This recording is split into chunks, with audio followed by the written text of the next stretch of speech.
I can still feel that moment as if it never ended. It wasn't a direct insult or harsh words thrown at me. It would have been easier to deal with. What I received was worse. It was empty. It was as if I wasn't there. When I walked through the great hall for the first time, my heart still carried a silent expectation. I believed that at some point he would look up and see that there would be at least a minimal acknowledgement of my presence. But that never happened. He remained at the table, analyzing maps as if the entire world depended on those lines drawn on paper. And maybe it really did depend. It just wasn't up to me. When they said my name out loud, I waited. Even if it was for a second, even if it was for a minimal gesture, nothing. He didn't turn around. He showed no curiosity. It showed absolutely nothing. Someone else spoke for him. He said that agreement was not necessary, that I could come back, that my presence there was of no use. It was all decided too quickly,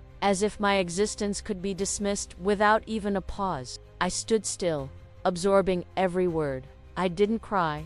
I didn't react. Not because it didn't hurt, but because the pain came in a strange way, silent, deep, as if something inside me was slowly being erased. In that instant, I understood. To him, I was nobody. And, for some reason that I didn't even understand at the time, I didn't leave. Maybe it was pride. Maybe it was something more stubborn within me, something that refused to accept that imposed end without even trying. I could have left and no one would have stopped me. It would have been the simplest way, but I stayed. In the following days, my presence became something strange inside the fortress. Nobody knew exactly what to do. Some ignored me completely. Others watched me as if I were a mistake that hadn't yet been corrected. And it was in this undefined space that I began to see things that would previously have gone unnoticed. Being ignored has a power that few understand. I started paying attention to everything. In the looks exchanged between counselors, in conversations interrupted when someone approached,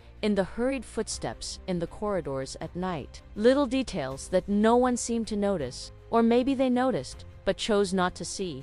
I didn't have that luxury. The more I observed, the more I realized that this fortress was not as stable as its. There were cracks hidden beneath the surface, tensions that were not said out loud, loyalties that seemed firm only until the moment they were truly tested. And he was at the center of it all. The man who wasn't able to look at me was surrounded by things he clearly wasn't seeing. I noticed before, not because I was smarter or more prepared, but because nobody expected anything. And that gave me freedom to listen, to observe, to connect dots that others ignored. Over time, I began to take action. In a subtle way, careful, information said at the right time. An observation made as if it were casual. Small interferences that changed bigger decisions without realizing where they were coming from. None of this was recognized, but I didn't need it to. Still, something began to change. I started to feel his eyes on me in a few, quick, discreet, as if he was trying to understand something that didn't yet make sense to him. It wasn't real attention, not yet, but it was no longer the same emptiness as before. And that was enough for me to realize that something inside me, because I wasn't the same anymore either. The young woman who walked into that room hoping to be accepted no longer existed. In her place, there was someone who learned to observe before acting, listening before speaking, understanding that sometimes true power is not in being seen, but in knowing exactly when to stop being invisible. What started as rejection was turning into something more complex, something I still couldn't name,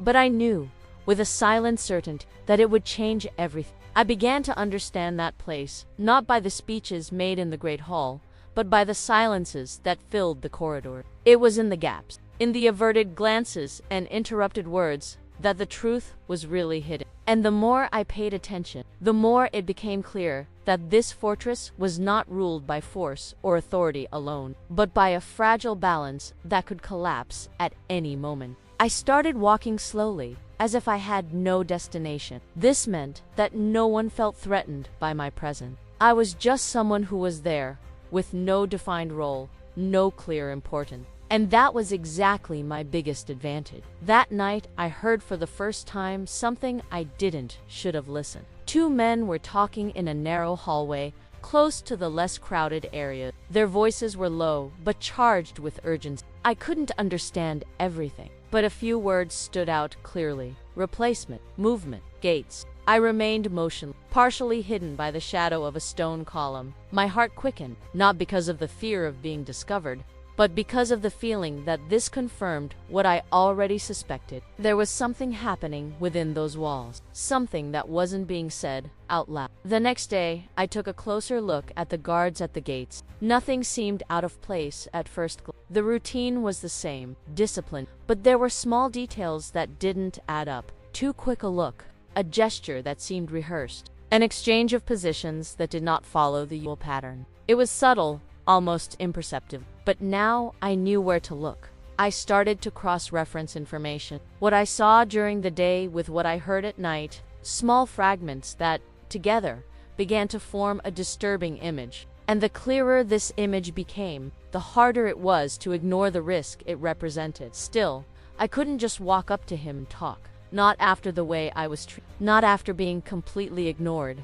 That memory was still alive inside me, not as open pain, but as something that kept me alert. I didn't trust him, and I knew he had no reason to trust me either. So I did what I learned to do best. I watched more, I waited longer, and I chose the moment carefully. The opportunity arose unexpectedly during a smaller meeting, not in the Great Hall, but in a more discreet room where only a few counselors were present. I wasn't called, I wasn't invited, but I wasn't prevented from entering either. I was silent at first, just listening. They discussed external movements, possible threats that came from outside. It was interesting to see how they were focused on what was beyond the walls, while the real problem began to form with. When I spoke, it was almost like a reef. My voice wasn't loud, but it was firm enough to interrupt the flow of conversation. Everyone looked at me, including him. For the first time, I felt the weight of that gaze in a completely different way than before. It was not empty. It was evaluation. It was doubt. It was as if he was trying to understand why someone like me was talking there. I maintained my stance. I said only what was necessary, nothing beyond that. I talked about standards that were not being considered, about subtle changes in the guards' routine, about the possibility that the threat was not coming from outside, but was already inside. The silence that followed was unlike any other I had ever experienced in that place. It wasn't indifferent. It was tension. Some counselors exchanged glances. Others frowned, clearly uncomfortable with the idea. But no one laughed. No one immediately dismissed what I said. And he kept looking at me. For a moment that seemed longer than it actually was, I felt like something was being broken. Not completely, but enough to open a small fissure. He didn't agree with me, but he didn't ignore me either. And that changed everything. Because at that moment, for the first time since I arrived, I stopped being invisible. And when someone stops being invisible, there is no going back to the way they were before. After that moment, nothing went back to the way it was before, even if no one said it out loud. The change wasn't immediate or obvious to everyone, but I felt it. It was in the looks that now lingered a little longer when they met me. It was different in silence when I entered an environment, and, most of all, it was in him. He didn't completely ignore me again. It didn't include me either. It was something in between, an undefined space where I was not yet a part, but could no longer be discarded. In the days that followed, I noticed that some things began to be verified. Movements at the gates were discreetly adjusted. Changing of the guards began to be observed more closely. No decision was announced in response to what I said, but the effects were there, silent, almost hidden. This confirmed two things for me. The first was that he had heard. The second was that he didn't trust her completely. And in a way, I didn't trust him either. This lack of mutual trust created a strange kind of connection. It wasn't closeness, it wasn't a partnership, but it was no longer absolute distance either. It was as if we were watching each, trying to understand how far each other could go. It was in this state that I began to notice something even more worrying. The changes being made were too superficial. Whatever was behind what I had noticed was not careless. He wasn't someone who would leave easy trails to adjusting guard shifts and watching gates wouldn't be enough, and I knew that. Confirmation came again in the evening. I was already used to walking through silent corridors, using the darkness as an ally, not because I looked for danger, but because that was where the truths appeared, without filter. This time, it wasn't just voices, there were steps, quick, controlled, non-standard. I followed the sound cautious, keeping my distance. The man walking ahead was no ordinary servant. His posture was too firm. His movement was too precise for someone who simply followed orders. He stopped near a side door that was rarely used. And then, something that shouldn't happen, happened. Another man emerged from inside. The exchange was quick, discreet. A small object passed from one hand to the other. I couldn't see exactly what it was, but I didn't need to. That, in itself, was enough. My body tensed. That wasn't suspicious. It was confirmation. I moved away before I could be noticed. Each step calculated so as not to make noise. Each breath controlled so as not to betray my presence. When I finally found myself far enough away, I stopped for a moment. My mind was already working. It could no longer be treated as something. It was no longer a possibility. It was a real infiltration. And, if I was right, the time to act was much shorter than they imagined. This time, I didn't wait that long. The next day, I looked for a way to speak again. Not in public. Not in front of everyone. That situation demanded something different. I found the opportunity when he was alone, or at least without the constant presence of counsel. He was analyzing documents, as always, but there was a difference in his expression. More tense, more attentive. For a moment, I considered retreating. The memory of the first rejection still existed inside me, even if it no longer had the same weight. But what I had seen was greater than any hesitation. I spoke. This time, it wasn't a vague remark. It was direct. I reported what I saw. Every detail I managed to capture. The exchange, the location, the behavior. He didn't interrupt me, but he also did not show an immediate reaction. When I finished, the silence between us was heavier than any we'd ever had. It was not the silence of indifference. It was the silence of someone who was evaluating, calculating, trying to decide what to do with that information. His eyes were fixed on me, and there was something about them that wasn't there before. Conflict. He wanted to believe, but he couldn't allow himself to do that without question. I held that gaze without backing down, because, at that moment, there was no more room to be ignored. The situation had gone beyond any limit where silence was an option. And for the first time, I realized that it wasn't just me who was changing. He was too. He didn't immediately respond to what I said. He continued to watch me as if he were trying to separate what was impulse from what was fact. I was able to see the exact moment he made a decision, not through his words, but through the subtle change in his posture. He got up. No rush, no fuss. He called two trustworthy men, those who didn't ask unnecessary questions. He didn't explain everything in front of me, but he didn't push me away either. That alone said more than any speech. I remained silent as he gave short, precise instruction. There was a clear restraint in every word. Nothing could be done hastily. If what I saw was part of something bigger, any wrong move could alert whoever was behind. And then he did something I didn't expect. He looked at me again, this time without distance. There was no longer any indifference in that look. It wasn't full trust either. It was recognition of shared risk. As if, at that moment, we were on the same side of a line that no one else there could completely. We went to the place I described. The journey there was silent but fraught. I felt every step as if I were crossing something invisible. It wasn't fear. It was awareness of what could be found. When we arrived, everything seemed very normal. The door was closed, the empty hallway. No obvious signs of recent. If I hadn't seen it with my own eyes, I would have doubted myself. One of the men went forward first, checking inside. Nothing. Another analyzed the floor, the walls, any detail that could indicate something out of the norm. Still, nothing obvious. For a brief moment, I felt the weight of doubt try to infiltrate me. What if I had misinterpreted? What if that was nothing more than something common? But then I saw it. Small the rest to attract the attention of anyone who wasn't looking. A slight misalignment at the base of the wall, close to the floor. Stone upon stone, like everything else, but with a minimal difference in texture. I got closer. I passed my hand carefully. There was a space almost imperceptible. I caught his attention without words, just with a gesture. He approached, looked closely, and for a moment his face remained completely neutral. After that, everything happened quickly. The hidden structure has been revealed. a discreet compartment built not to be found isolated. Inside it, there was no gold or weapon. There was information, small rolls of parchment, carefully protected, messages. This was not improvisation. It was organization. It was continuity. This was someone operating from within the fortress with enough time, access, and trust not to arouse suspicion. The air in the room changed. The men who were with us exchanged tense glances. None of them needed to say out loud what everyone was thinking. Betrayal, but not any kind of betrayal. Something structured. He took one of the parchments and opened it carefully. His eyes scanned the content quickly, and it was there that I first saw a clearer reaction. It wasn't a surprise. It was something more controlled, as if a possibility he had already considered had just become real. He didn't say what was written, but he didn't need to. The way he closed the parchment said it all. This was serious, much more than anyone there was prepared to deal with.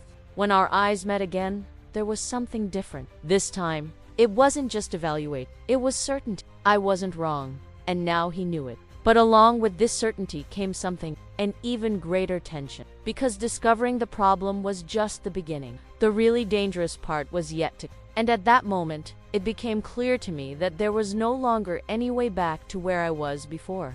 I was no longer the ignored foreigner who walked the halls unnoticed. I was part of that, whether you wanted to or not. And he knew it too. After the compartment was closed again, nothing in that corridor looked the same, even though visually everything remained intact. It was as if I had crossed an invisible line and now saw that place in a way that there was no turning back. He wasted no time. Orders began to be given right there, in a low voice, but with a precision that made it clear that every detail mattered. No one other than those present were to know what had been found. No sudden changes should be made. No suspicion could be raised. This wasn't just about discovering a traitor. It was about not letting the traitor know he had been discovered. The men who were with us dispersed quickly, each taking part of the instruction. And, for the first time since arriving at the fortress, I was not He remained, and me too. The silence between us was no longer uncomfortable, but it still carried something unresolved. I could feel there were questions he hadn't yet asked, doubts that had not yet been said out loud. When he finally spoke, it wasn't about what we found. It was about me. He wanted to know how I understood all that. Not just what I saw the night before, but the path that led me to that point. The way I observed, connected, and decided to act. I responded without rushing. I explained about the standard, about the small about how being ignored gave me access to things others didn't have. There was no exaggeration or attempt to impress, just the truth. He heard everything, without interrupting, without showing immediate judgment, and when I finished, there was a moment where he just watched, as if he was recalibrating something inside his own mind. The image he had of me clearly no longer corresponded to reality.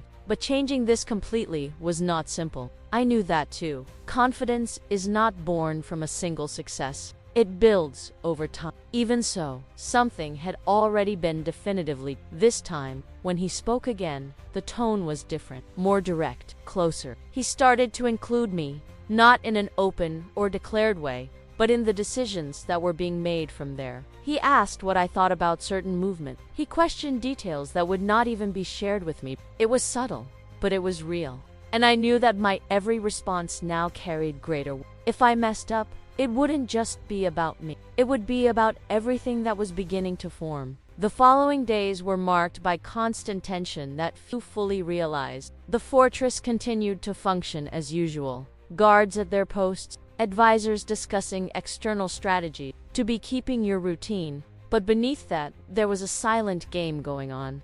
Observations being made, movements being monitored, discrete tests to see who reacted differently. And I was in the middle of it. I started to circulate in places where before my presence would not have made sense. Not because someone had advertised a new position, but because he allowed it. And this permission, even unspoken, was clear. In one of these observations, I noticed something that further reinforced what we already knew. It wasn't just one person. The patterns did not fit into a single behavior. There were too many variations, small differences in the way of acting, times, accent. This was bigger, much bigger. When I brought this up to him, there was no surprise, just a silent confirmation that we were dealing with something that would require more than surveillance. It would require strategy and maybe sacrifice. It was at that moment that I realized something that, until then, I hadn't fully considered. He wasn't just trying to protect the fortress. He was trying to maintain control over something that could completely slip out of his hands at any moment. And for the first time, I saw the weight of it. Not as a distant leader, but as someone who carried decisions that would affect everyone inside, including me. Our eyes met once again, and this time there was no longer any room for doubt about what was happening between. It wasn't full trust, but it was no longer pure distrust. It was something under construction, something neither of them could ignore, and that, somehow, it was already connecting us in a way that I hadn't anticipated when I decided to stay. From the moment I accepted that I was not just an observer, my way of acting changed in an almost imperceptible but definitive way. I no longer walked the corridors just to understand what was happening. I walked knowing that every detail could change the course of something bigger. He also changed, not openly, not in front of everyone, but in the way he included me in the most delicate decisions. They were no longer just occasional questions. They were entire conversations built around possibilities, risks, and consequences. And even though he didn't say it out loud, I knew he now took my words into consideration before acting. That made everything more dangerous, because the closer we got to the truth, the closer we also got to those who wanted to keep it hidden. Patterns began to become clearer, but also more sophisticated. Those behind it realized, albeit indirectly, that something had changed. They didn't know exactly what, but they began to act more cautious. Movements decreased. The exchanges became more spaced out. The signs became more difficult to identify. It was as if we were trying to capture something that was learning to hide with every step we took. It was then that I decided to change my approach. Instead of just observing, I started making small changes to the routine. Nothing big enough to generate immediate suspicion, but enough to force reaction. Subtle changes to schedule, unexpected presence in certain locations, questions asked in a seemingly innocent way, and it worked. The answers began to emerge, not directly, but through small failures, a look out of time, an unjustified delay, a hesitation where there shouldn't be. These faults began to draw more defined contour. There was a nucleus, a small group that operated with enough coordination, everything running without raising obvious suspicion. There weren't many, but they weren't few enough to be ignored either. And most worrying of all, they had access to areas that should not be easily reached. Access to information that was not available to anyone. When I brought this to him, I realized something that until then he had managed to hide well. Real tension. Not that controlled tension he showed in front of others, but something deeper. Something that came from understanding that the problem was closer than he wanted to admit. This changed the way he began to act. Decisions became faster, more accurate, and, at the same time, more risky. He began to strategically restrict access without directly announcing. He reorganized some functions within the fortress, creating small breaks in the structure that existed until then. To anyone looking from the outside, it seemed like just an administrative adjustment. But I knew what it really was. It was pressure. And pressure always reveals weakness. It was in this scenario that something unexpected happened. I started to be watched too. At first, it was just a feeling. A look that took a little longer. A presence that frequently appeared in the same places than me. Nothing concrete enough to be pointed out with certainty, but it was real. I was no longer invisible to everyone. And that meant that, at some point, I had caught the attention of someone I shouldn't. Confirmation came in a simple, almost banal way. An object that I had left in a specific location has been moved. Not stolen, not destroyed.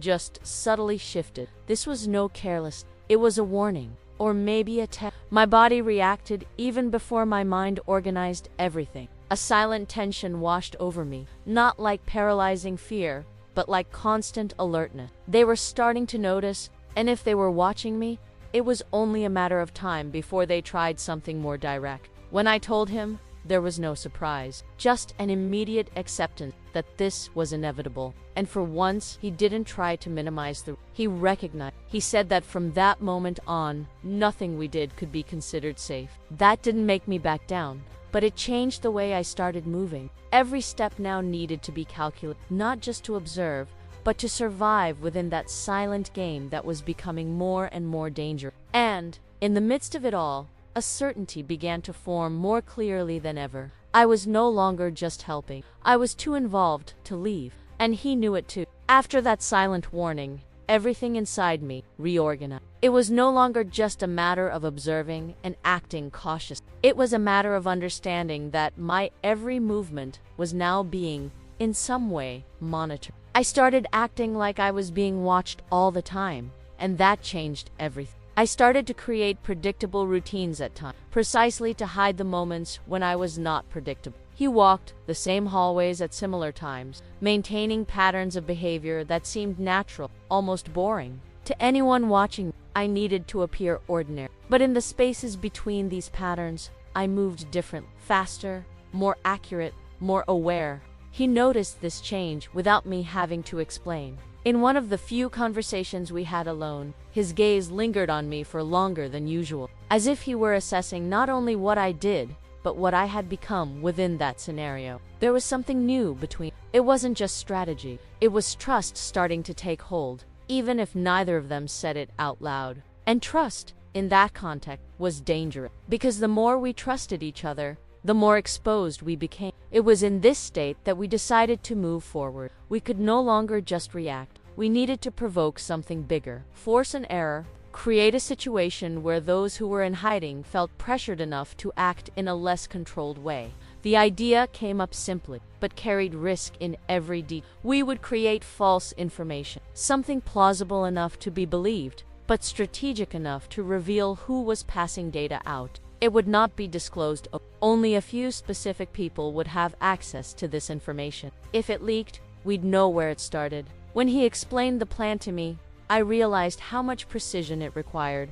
Any mistake could not only fail, but further alert those who were already Still, I agreed, because there was no longer any room for hesitation. The execution was silent. The information was inserted into a restricted conversation, treated as confidential. We watched every reaction, every expression, every little sign of change. And then we waited. The waiting was the hardest part. The next few days seemed longer than they should have been. Every detail seemed to carry a greater meaning. Every movement within the fortress was analyzed with almost exhaustive attention, until the answer, not directly, but through something that shouldn't have happened. An external movement has changed. Forces that were positioned in a certain way began to act as if they knew exactly what we. It wasn't a coincidence, it was confirmation. The information had been leaked, and with that, the circle began to close. He gathered the few remaining trusted men and began cross-referencing the data. Who was present? Who had access? Who had the opportunity? The number quickly, more than I expected, less than would be comfortable,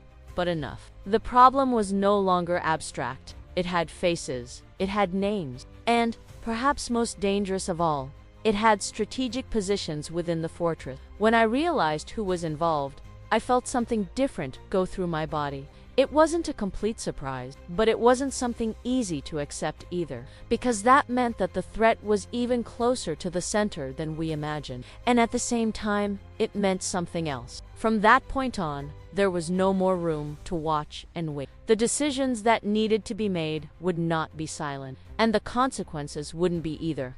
When the names finally stopped being just suspicions and became certainty, the weight of it became impossible to ignore. It wasn't just about betrayal.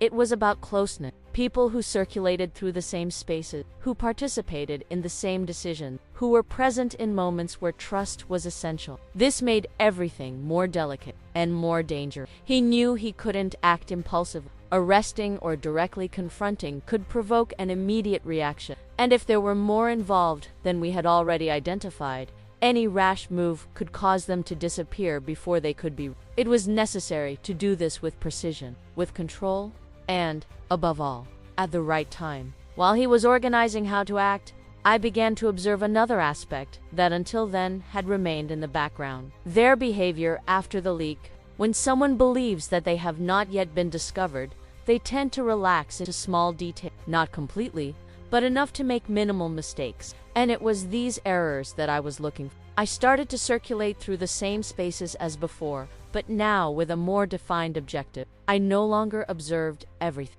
I observed specific people, and that's how I noticed the first. One of those involved started avoiding certain places. Subtle but consistent changes, different paths, adjusted hours. It wasn't enough to raise suspicion for anyone who wasn't paying attention, but it was clear to me he was protecting him. But excessive protection also gives away. I took this to him, and this time, there was no need for long discussion. We were aligned. Each new piece of information fit in with what we already knew, like pieces of something that was finally beginning to come together.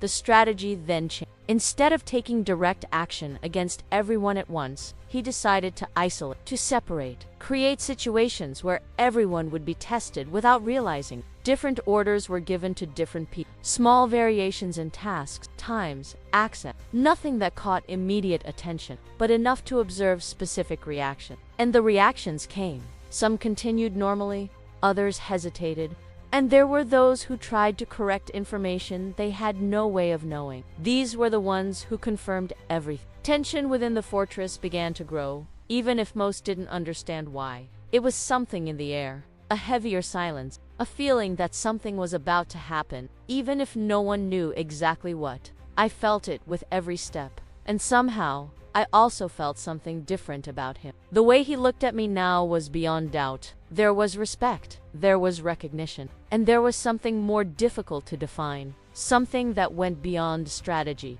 But this was not the time to explore that, because the moment he has been waiting for has finally arrived, the opportunity to act without losing control.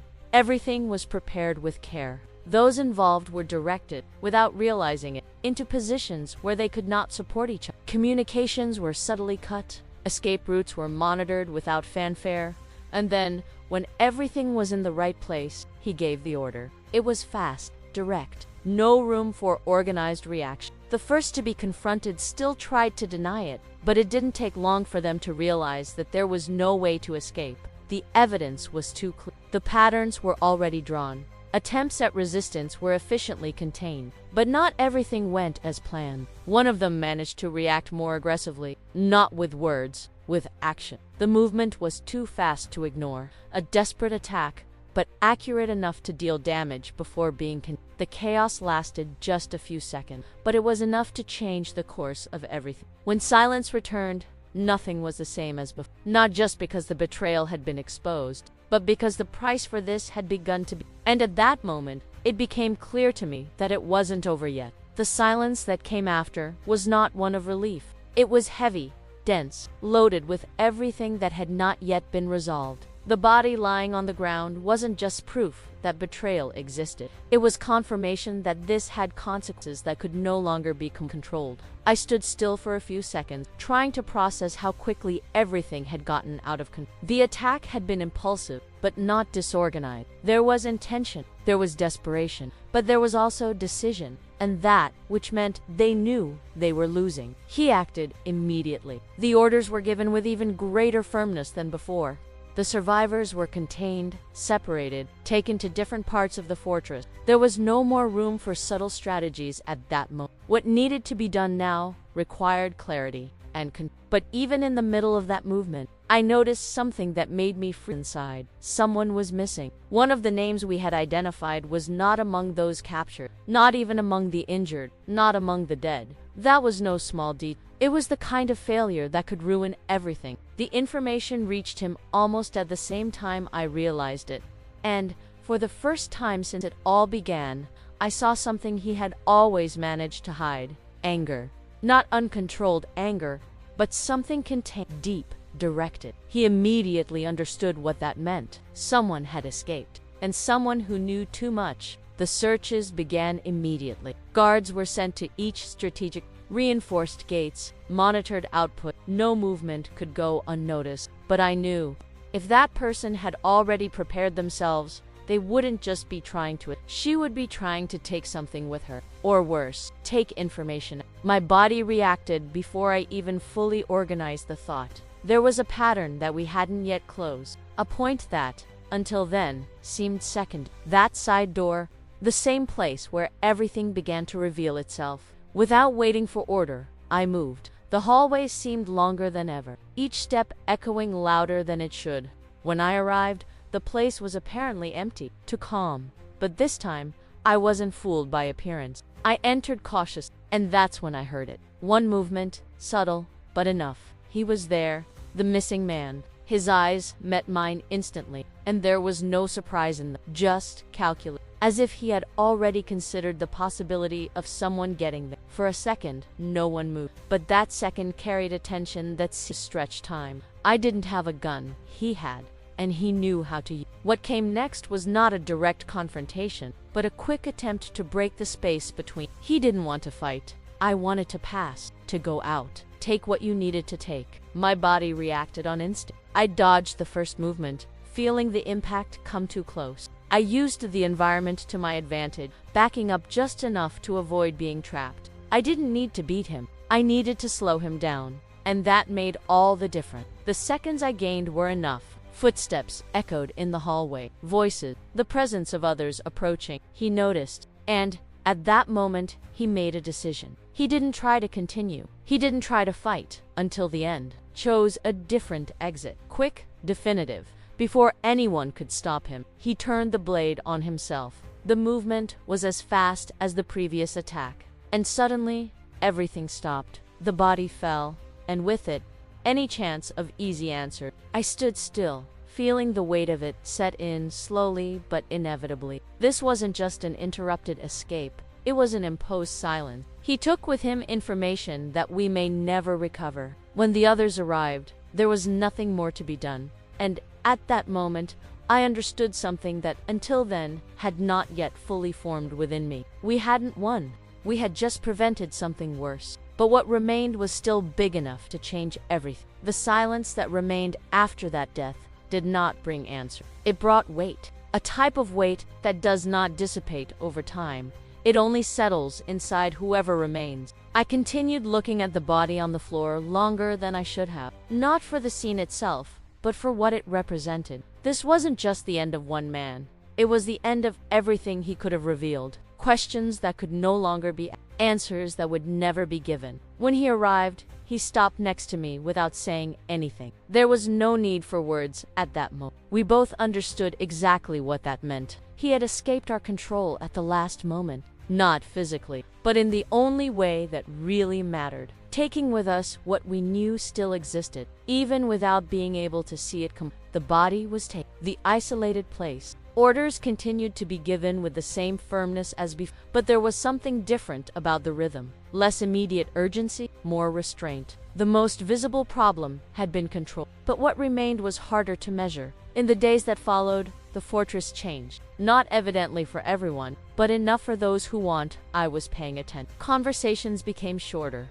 The most calculated looks, trust, which was already fragile before, now seemed even rarer. And, somehow, I had also changed. Along with all of this, I no longer walked the halls like someone who was trying to understand this place. I understood. Maybe not completely, but enough to know where to look, when to speak, and, most importantly, when to be silent. He started calling me more often, not as someone who was just helping, but as an actual part of the decision. The conversations stopped being punctual and became constant. Strategy, assessment, possible scenarios. And in the midst of it, something started to become impossible to ignore. The way he looked at me, there was no longer any doubt. There was no longer any distance. There was complete recognition. And there was something more. Something that had no space to exist when it all started. In one of those moments, when we were alone, the silence between us was no longer just strategic. It was loaded with everything that hadn't been said since day one. He spoke first, not about the fortress, not about the betrayal, about me. He said he made a mistake, not indirectly, not softening the words. He recognized that in that first moment, when I stood before him, he chose not to see. He chose to ignore something he now knew he couldn't have ignored. I heard, without interrupting, without reacting immediately, because, somehow, I already knew that before he even said it. But hearing it out loud was different. It made it real in a way that could no longer be ignored. He continued. He said that if he had made a different choice that day, perhaps everything would have been simpler. I denied it, not on impulse, but for sure. If he had accepted me at that moment, I would not have become who I became inside that fort. I wouldn't have observed what I observed. I wouldn't have understood what I understood. I wouldn't have been able to do what I did. The silence that followed was not uncomfortable. It was clear, direct, as if for the first time, we were aligned not only in decisions, but in understanding what it all meant. He took a step closer, not as a leader, not like someone above, but as someone who finally really saw me. And at that moment, I realized that everything that happened between us wasn't an isolated mistake. It was a path, difficult, dangerous, but necessary, because it was exactly this path that got him there, even me. And it made me choose to stay, not because I needed to, but because now I wanted to.